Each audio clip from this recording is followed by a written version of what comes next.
Dark psychology एक इतना ज्यादा कंट्रोवर्शियल टॉपिक है कि कई सारे यूट्यूबर इसके बारे में बात करने से भी डरते हैं, क्योंकि अगर आप डार्क साइकोलॉजी सीख गए तो उन यूट्यूबर्स और कंटेंट क्रिएटर्स का धंधा बंद हो जाएगा, क्योंकि फिर वो आपको मैनिपुलेट नहीं कर पाएंगे। इवन आपके आसपास के लोगों की असलियत भी आपके सामने आ जाएगी, क्योंकि लोग आपको रोज मैनिपुलेट कर रहे हैं और आप इस चीज को कभी समझ ही नहीं पाए।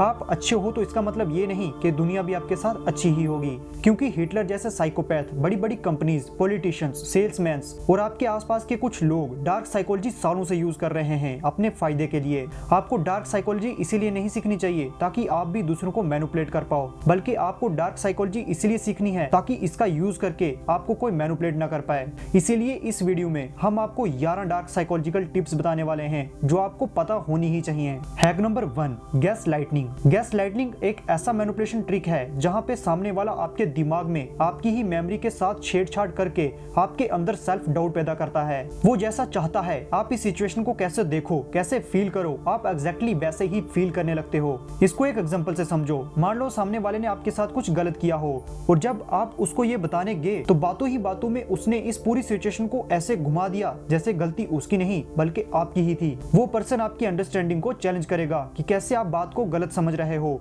आप नहीं सुनने में कोई गलती कर दी होगी, कैसे आप ओवर रिएक्ट कर रहे हो, कैसे आपने अपनी एक्सपेक्टेशन बहुत बढ़ा रखी है जिस वजह से आप खुद को ही हर्ट कर रहे हो। अगर पास्ट में उन्होंने आपके साथ कुछ गलत करा तो गलती उनकी नहीं है बल्कि आपकी ही है, क्योंकि आपने चीजों को गलत समझ लिया। ऐसे लोगों से आपको बच के रहना चाहिए। ऐसी बातें करने वाले लोग आपके आसपास सबसे ज्यादा दिखेंगे। Hack number 2, fair mongering. लोगों में डर फैलाकर अपना काम निकलवाना ह्यूमन डार्क साइकोलॉजी ट्रिक है। ये हिटलर के टाइम से चली आ रही है। जैसे उसने मीडिया का यूज करके उन्हें जॉइस की तरह बना दिया था, लोगों के बीच उनका डर फैला दिया, लोगों को अपने वश में कर दिया था। वो जैसा बोलता गया लोग मानते गए। ये चीज आज भी बहुत कॉमन है। बड़े बड़े पॉलिटिशियन इसका यूज करते हैं। बड़ी बड़ी कंपनीज किसी एक चीज का डर फैलाकर आपको अपना प्रोडक्ट बेचने की कोशिश करती हैं। बॉस अपने एम्प्लॉय में डर फैला के रखता है कि उसकी जॉब कभी भी जा सकती है। एक रिलेशनशिप में लोग सामने वाले पर डर बना के रखते हैं कि वो उन्हें छोड़ देंगे। जहाँ लोग आपको डरा कर काम करवाना चाह रहे हो, समझ जाओ कि वो डर झूठा है, वो बस आपका फायदा उठाना चाह रहे हैं। Hack number 3, love booming. इस ट्रिक को सबसे ज्यादा रोमांटिक रिलेशंस में यूज किया जाता है, जहाँ एक पर्सन स्टार्टिंग में इतना ज्यादा प्यार दिखाता है कि वो अपनी बातों से,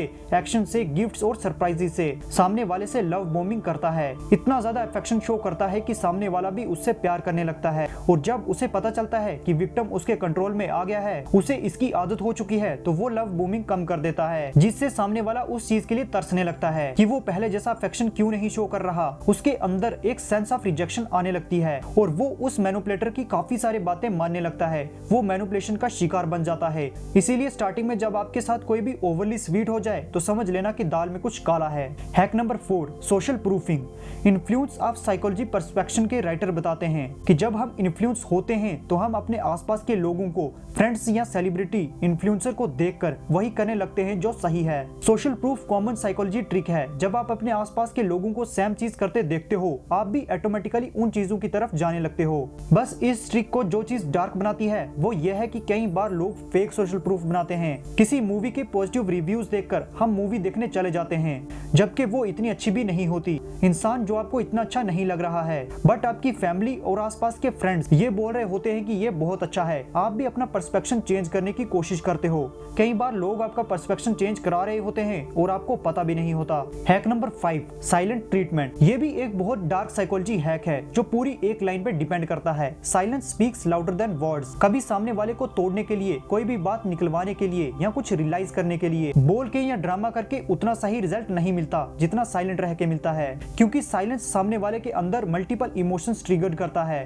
वो कंफ्यूज हो जाते हैं, सेल्फ डाउट करने लगते हैं, उन्हें गुस्सा आने लगता है। इसके साथ ही उन्हें आपसे अटैचमेंट भी बढ़ती जाती है, जिससे रिलेशनशिप में यूज करना बहुत ही बुरा होता है। फॉर एग्जाम्पल, मान लो कि आपके किसी फ्रेंड ने, फैमिली मेंबर ने या पार्टनर ने कोई गलती कर दी जो आपको पसंद नहीं है और आपके बार बार मना करने के बाद भी वो आपकी एक नहीं सुन रहा। ऐसे टाइम पर उन्हें बोलना बंद कर दो। इनफैक्ट कुछ भी बोलना बंद कर दो। एकदम साइलेंट रहो, उन्हें कंफ्यूज रहने दो कि आप ऐसे रिएक्ट क्यों कर रहे हो। आपके इस साइलेंट ट्रीटमेंट से उन्हें बहुत ज्यादा गुस्सा आएगा, समझ नहीं आएगा कि क्या करना है और एक टाइम पर वो टूट जाएंगे और जैसा आप चाह रहे हो वैसा करने लगेंगे।